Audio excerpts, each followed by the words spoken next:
Si quelqu'un vous demande quel est le secret d'un mariage réussi, quelle serait votre réponse? Vous pourriez dire un foyer rempli de joie et de bonheur ou un foyer où règne l'amour. C'est vrai, mais le secret d'un mariage réussi réside dans la préparation des deux individus à un engagement à vie. Avant de devenir médecin, une personne doit avoir suivi des années d'études et de formation pour se qualifier. La préparation est la clé du succès, et l'institution du mariage n'est pas exclue de ce principe. C'est pourquoi Dieu tient à préparer ses enfants à ce beau voyage qu'est le mariage. Alors, comment savez-vous que vous êtes prêt pour le mariage? Comment savez-vous que vous êtes plus proche que jamais de la saison de votre mariage? Il y a 6 signes à surveiller, mais avant de continuer, assurez-vous de vous abonner et de regarder jusqu'à la fin pour éviter de manquer la révélation de votre mariage glorieux. Dieu respecte le calendrier et les saisons de votre vie, surtout en ce qui concerne le mariage. Il connaît le bon moment et il le fera arriver. C'est magnifique qu'il ait orchestré l'institution du mariage, il n'y a donc aucune raison d'avoir peur de faire des erreurs. Au lieu de cela, suivez Dieu de près tandis qu'il vous guide vers la bonne personne. Oui, vous pouvez envisager un bel avenir avec des hashtags, des bagues et des tenues assorties. Vous avez hâte de parler au monde de votre partenaire génial. Ne vous inquiétez pas, ce jour viendra et sera glorieux. En attendant, alors que vous attendez avec impatience ce moment spécial, concentrez-vous sur la préparation que Dieu vous fait suivre. Ne vous laissez pas trop prendre par des choses superficielles. Votre bonheur est important et Dieu le comprend. Ainsi, la première chose à faire est de changer de perspective. Lorsque Dieu vous prépare au mariage, votre façon de penser change. Il vous fait cesser de considérer les relations comme quelque chose de court terme. Dans le passé, les rencontres étaient peut-être une question de plaisir, mais maintenant, votre approche des rencontres change. Vous commencez à sortir avec un objectif clair, trouver un partenaire pour la vie. Vous commencez à chercher sincèrement quelqu'un qui partage vos valeurs, quelqu'un de compatible avec vous, plutôt que de sortir avec quelqu'un de manière occasionnelle. Les craintes ou les inquiétudes passées concernant le mariage s'estompent. Au lieu de cela, vous trouvez un sentiment de préparation et d'acceptation. L'idée d'un engagement à vie ne vous effraie plus, mais vous excite. Cette préparation transforme votre attention de la satisfaction personnelle à la vision d'un partenariat de vie. Bien que vous soyez satisfait de votre phase de célibat, vous aspirez profondément à quelque chose de plus significatif. Vous commencez à avoir des discussions constructives sur le mariage au lieu de traiter le sujet à la légère. L'avenir devient une priorité lorsque vous envisagez une vie commune. Vous discutez à la fois des responsabilités et des joies qui accompagnent le mariage. Il devient un thème central dans vos pensées et vos projets. Ce désir signifie que Dieu aligne votre cœur sur son plan pour une union belle et pleine de sens. Une fois que Dieu change vos pensées, il vous aide également à améliorer votre façon d'agir pour améliorer vos relations. Demandez-vous, seriez-vous heureux si vous épousiez quelqu'un comme vous? Examinez les habitudes qui causent des problèmes et laissez Dieu vous aider à les résoudre. Pensez à la façon dont vous vous entendez avec vos amis, votre famille et vos collègues. Si vous n'êtes pas doué pour traiter avec les gens ou si vous avez besoin de vous améliorer, Dieu vous dit de faire attention. Écoutez les conseils de votre ami, même s'il les donne en plaisantant. Personne n'est parfait, mais vous avez besoin d'un certain niveau de maturité avant de dire que vous êtes prêt pour le mariage. Le deuxième point est la maturité. Avant de vous marier, vous devez être mature de différentes manières, en prenant soin de votre corps et en comprenant les émotions. Vous devez vous entendre avec les gens, bien gérer les conflits et vous connecter à Dieu. Si vous êtes mature dans ces domaines, vous vous préparez au mariage. Il ne s'agit pas d'être parfait, mais de vous préparer au haut et au bas de la vie de couple. En ce qui concerne la maturité spirituelle, votre voyage spirituel devient plus intentionnel. Vous vous retrouvez à rechercher une connexion plus profonde avec Dieu. Par ce biais, Dieu vous parle et vous montre ce que vous devez savoir sur votre avenir et votre partenaire. Sur le plan émotionnel, votre niveau d'intelligence émotionnelle augmente.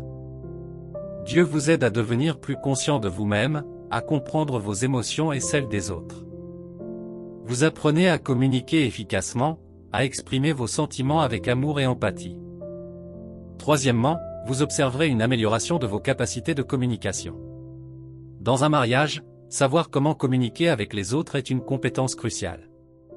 C'est important parce que les gens peuvent être complexes et qu'il peut falloir du temps pour vraiment les comprendre. Dans ce processus, Dieu commence à affiner votre patience et vos fruits. Dieu travaille sur votre patience, vous apprenant à gérer les défis avec grâce et compréhension. Vous vous sentez plus disposé à écouter et votre cœur devient plus généreux. Vous faites volontiers des sacrifices pour le bien-être des autres, ce qui devient une partie naturelle de votre caractère. Dieu vous donne la capacité de résoudre les conflits de manière pacifique, en évitant les disputes inutiles. Vous apprenez à pardonner et à abandonner les rancunes, favorisant ainsi une atmosphère paisible dans vos relations. Vous devenez moins égocentrique et plus concentré sur le bien-être des autres. Une qualité essentielle pour un mariage réussi est de développer un cœur de service et d'humilité. Vous vous tournez vers la responsabilité financière et l'intendance, et vous commencez à comprendre l'importance de gérer les ressources avec sagesse. Tous ces signes indiquent que Dieu vous prépare et vous équipe pour l'institution à venir. Réaliser ces changements ne sera pas facile, mais cela devient possible grâce à la direction de Dieu. Le prochain signe que vous observerez est que vous devenez plus semblable à Christ. Comme un jardinier qui taille une vigne pour l'aider à porter plus de fruits, Jean 15h12 dit, « Je suis le vrai cep, tout sarment qui est en moi et qui ne porte pas de fruits, il le coupe, et tout sarment qui porte du fruit, il le taille pour qu'il porte encore plus de fruits. » La maturité n'est pas seulement une question d'âge ou d'expérience, elle se reflète dans les fruits que vous portez. Lorsque vous recherchez un partenaire de vie, observez le type de fruits qu'il produit dans ses actions et son caractère. Ressemble-t-il à Christ dans son comportement? Si ce n'est pas le cas, c'est un signe qu'il faut être prudent et considérer sérieusement ses choix. Pendant la phase de préparation, Dieu révèle ce qui va à l'encontre de son plan. Cela vous aide à reconnaître plus facilement les distractions et les ruses du diable. C'est un processus qui vous permet de prendre conscience de ce qui correspond à la volonté de Dieu et de ce qui ne correspond pas à celle-ci, vous guidant vers une vie plus utile et plus fructueuse. Un autre indicateur important auquel il faut prêter attention est l'empressement à comprendre et à accepter vos rôles dans le mariage. Pour les femmes, vous apprenez à être une épouse, une aide et une mère qui soutiennent les autres.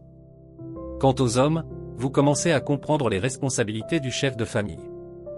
Vous commencez à saisir ce que signifie être un guide spirituel et porter le poids de la paternité. Ces rôles jouent un rôle important dans la création d'un foyer prospère. La Bible, dans Éphésiens 5, 22-25, décrit les responsabilités des deux partenaires, « Femmes, soumettez-vous à vos maris, comme au Seigneur. Car le mari est le chef de la femme, comme Christ est le chef de l'Église, son corps, dont il est le Sauveur. Or, de même que l'Église se soumet à Christ, les femmes aussi doivent se soumettre à leur mari en toutes choses. Maris, aimez vos femmes, comme Christ a aimé l'Église et s'est livré lui-même pour elle. Le mariage est le reflet de la relation entre Christ et l'Église. Pour les maris, un leadership efficace est étroitement lié à votre soumission à la Seigneurie de Jésus. Pour bien aimer votre femme, vous devez d'abord comprendre l'amour du Père. Cet amour, modelé sur l'amour du Christ pour l'Église, est inconditionnel. Il s'étend à ceux qui peuvent sembler indignes. Il nécessite de regarder au-delà des défauts de votre femme et de lui offrir de l'amour lorsqu'elle ne semble pas le mériter. En tant qu'épouse, la soumission à votre mari est parallèle à votre soumission à Dieu. Lorsque vous trouvez difficile d'obéir aux instructions simples de Dieu, vous pouvez avoir du mal à vous soumettre à votre conjoint. Lorsque vous obéissez à votre mari, vous honorez indirectement Dieu au sein du mariage. C'est ce que Dieu vous ouvrira les yeux en cette période de préparation. En apprenant ce rôle, vous adoptez une relation conjugale saine et florissante, créant une base d'amour, de respect et de soutien mutuel. Pour que vous compreniez ces principes, vous remarquerez quelques incitations à montrer de l'amour. Cela pourrait inclure le fait d'offrir des cadeaux à des amis qui ne le méritent apparemment pas. Cela fait partie du processus par lequel Dieu vous enseigne à aimer de manière désintéressée. La femme et l'homme doivent tous deux refléter les qualités divines dans leurs rôles conjugaux en tant que mari, par l'amour et le leadership à l'image du Christ, et en tant qu'épouse, par la soumission à Dieu et à votre mari. Abraham a adopté une approche unique pour trouver une épouse pour son fils. Il a envoyé son serviteur de confiance en mission pour trouver une femme qui lui convienne parmi son peuple. Lorsque le serviteur a atteint un puits, il a fait une prière simple mais sincère. Vous pouvez trouver cette prière dans Genèse 24, 12-14, alors il pria, et dit, Seigneur, Dieu de mon Seigneur Abraham, accorde-moi aujourd'hui du succès, et use de bonté envers mon Seigneur Abraham. Voici que je me tiens près de cette source, et les filles des habitants de la ville sortent pour puiser de l'eau. Que lorsque je dirai à une jeune femme, je te prie de baisser ta cruche, afin que je boive, et qu'elle me réponde, bois, et j'abreuverai aussi tes chameaux, elle soit celle que tu as choisie pour ton serviteur Isaac. Rebecca était cette femme. Elle était si gentille et compatissante qu'elle a donné de l'eau à boire aux serviteurs. Elle a également puisé de l'eau pour les 10 chameaux jusqu'à ce qu'ils aient assez à boire. Quelle belle âme! Elle avait déjà les qualités d'une bonne femme et d'une bonne épouse. Elle s'est soumise à l'offre du serviteur, même si elle ne le connaissait pas. Sa volonté de faire un effort supplémentaire montre qu'elle avait les qualités nécessaires pour prendre soin d'Isaac et de ses futurs enfants. Au cours de cette phase de préparation, vous développerez de solides valeurs familiales. Votre point de vue sur la famille évolue et vous commencez à envisager un avenir dans lequel vous pourrez construire une famille forte et aimante. L'histoire de Rebecca et Isaac souligne l'importance de la gentillesse et de la compassion dans un mariage réussi. Si vous avez remarqué un fort désir d'assumer votre rôle d'épouse ou d'époux, il est important de ne pas ignorer ce signe. Prenez le temps de prier à ce sujet. Demandez à Dieu de vous guider pour devenir un conjoint merveilleux pour votre partenaire. Étudiez la parole de Dieu, plongez dans ce qu'il enseigne sur votre rôle et alignez-vous intentionnellement sur ses principes. Lisez des ouvrages chrétiens qui se penchent sur les devoirs et les qualités associées à votre rôle. Il est également bénéfique de vous entourer d'une communauté d'amis qui vous soutiennent, de ceux qui peuvent vous offrir des conseils pieux et partager des idées. Au cours de ce voyage ensemble, vous pouvez apprendre et grandir, vous fortifier mutuellement pendant que vous attendez Dieu. Un autre signe notable est un fort sentiment intérieur que le moment d'une relation est proche. Vous commencez soudainement à ressentir le besoin de rechercher la face de Dieu à ce sujet. Dieu pourrait vous le montrer sous n'importe quelle forme, que ce soit par des rêves, des visions ou une communauté spirituelle. Cependant, à mesure que vous restez en sa présence, plus de clarté apparaît. Lorsque vous voyez ce signe, ce n'est pas un événement aléatoire, c'est un message spécial de Dieu vous disant d'être conscient. Cette guidance intérieure améliore votre préparation pour le voyage à venir. De plus, lorsque Dieu vous donne un aperçu de votre avenir, cela signifie qu'il prépare quelqu'un à partager ce voyage avec vous. Cet encouragement correspond souvent à une étape de croissance personnelle et à un engagement accru dans votre appel divin. Au fur et à mesure que vous progressez, vous ressentez le besoin d'un partenaire pour marcher à vos côtés sur ce chemin déterminé. S'inspirant de l'exemple biblique de Priscille et d'Aquila, ils formaient un couple qui servait le Seigneur ensemble. Ils étaient collaborateurs de l'apôtre Paul, accomplissant l'œuvre du ministère. Dieu veut que les mariages contribuent à son royaume sur terre. Dans cette phase, vous commencez à ressentir un besoin plus fort d'un compagnon de vie. Au fur et à mesure que votre relation avec Dieu grandit, vous commencez à ressentir le besoin d'avoir un partenaire qui puisse vous aider. Quelqu'un qui puisse vous soutenir dans l'œuvre du Seigneur. Ce temps de préparation vous aide à comprendre plus clairement le but de votre vie. Lorsque deux personnes ont un objectif commun et clair, elles peuvent traverser la vie ensemble plus facilement. Avoir un objectif commun non seulement renforce la relation, mais en fait également une force pour faire la volonté de Dieu. Ainsi, espérer un partenaire de vie ne consiste pas seulement à avoir quelqu'un à vos côtés. Cela est lié à un plan plus vaste qui va au-delà du bonheur personnel. Alors que Dieu révèle votre objectif, restez engagé envers lui. Ne vous arrêtez pas simplement parce que vous n'avez pas encore trouvé de partenaire de vie. La bonne personne est en route pour vous rejoindre dans ce voyage. N'oubliez pas qu'il ne s'agit pas seulement de trouver quelqu'un dans des domaines similaires, il s'agit de trouver quelqu'un qui vous aime et qui est prêt à vous compléter et à vous aider à devenir la meilleure version de vous-même. Enfin, la guérison est un cheminement nécessaire pour trouver le bonheur. Lorsque Dieu vous prépare à un mariage heureux, il vous emmène dans un voyage de guérison. Cela signifie que vous devez faire face aux blessures passées, même si la blessure n'était pas de votre faute. La responsabilité de la guérison repose sur vos épaules. Alors que Dieu vous guide dans ce processus de guérison, soyez ouverts à lui. Si vous vous accrochez à la douleur de votre passé, il peut être difficile d'avoir un avenir meilleur. Dieu veut que vous guérissiez non seulement pour vous-même, mais aussi pour la personne que vous épouserez. Si vous avez des insécurités, elles peuvent causer des problèmes dans votre mariage, il est donc important de commencer à guérir maintenant, n'attendez plus. Lorsque vous prenez des mesures pour guérir, vous préparez le terrain pour un mariage fort et aimant. Si votre passé a été difficile, ne soyez pas trop dur avec vous-même. Si Dieu vous a pardonné, il n'est pas nécessaire de continuer à vous sentir mal à ce sujet. Et si Dieu a pardonné à quelqu'un d'autre, essayez de ne pas garder de colère. Cela peut être difficile, mais avec l'aide de Dieu, vous pouvez lâcher prise et aller de l'avant. N'oubliez pas que le pardon de Dieu vous aide à continuer. Mais si vous continuez à penser à vos erreurs passées ou à rester en colère contre les autres, cela vous empêche de grandir et d'avoir de bonnes relations. Accepter le pardon de Dieu et pardonner aux autres apporte la guérison et vous libère des poids lourds de votre passé. Ayez simplement confiance que Dieu peut vous aider, et le chemin vers le bien-être sera plus facile. Dieu est là pour vous soutenir dans ce cheminement vers la guérison et le bonheur. Éphésiens 4, 31-32 dit, « Débarrassez-vous de toute amertume, de toute animosité, de toute colère, de tout éclat de voix, de toute calomnie, et de toute espèce de méchanceté. Soyez bons et compatissants les uns envers les autres, pardonnez-vous réciproquement, comme Dieu vous a pardonné en Christ. » Le mariage est une belle chose lorsqu'il s'aligne sur le plan de Dieu. Alors que Dieu vous prépare à cet engagement particulier, laissez votre cœur se mettre à l'écoute de ses conseils.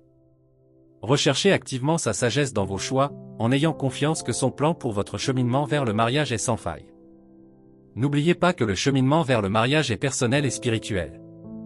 Ces signes ne sont pas censés être des règles rigides, ils indiquent que Dieu vous façonne en une personne prête à s'engager et à assumer les responsabilités du mariage. Continuez à suivre ces conseils et à faire confiance au processus de croissance et de préparation. Prions.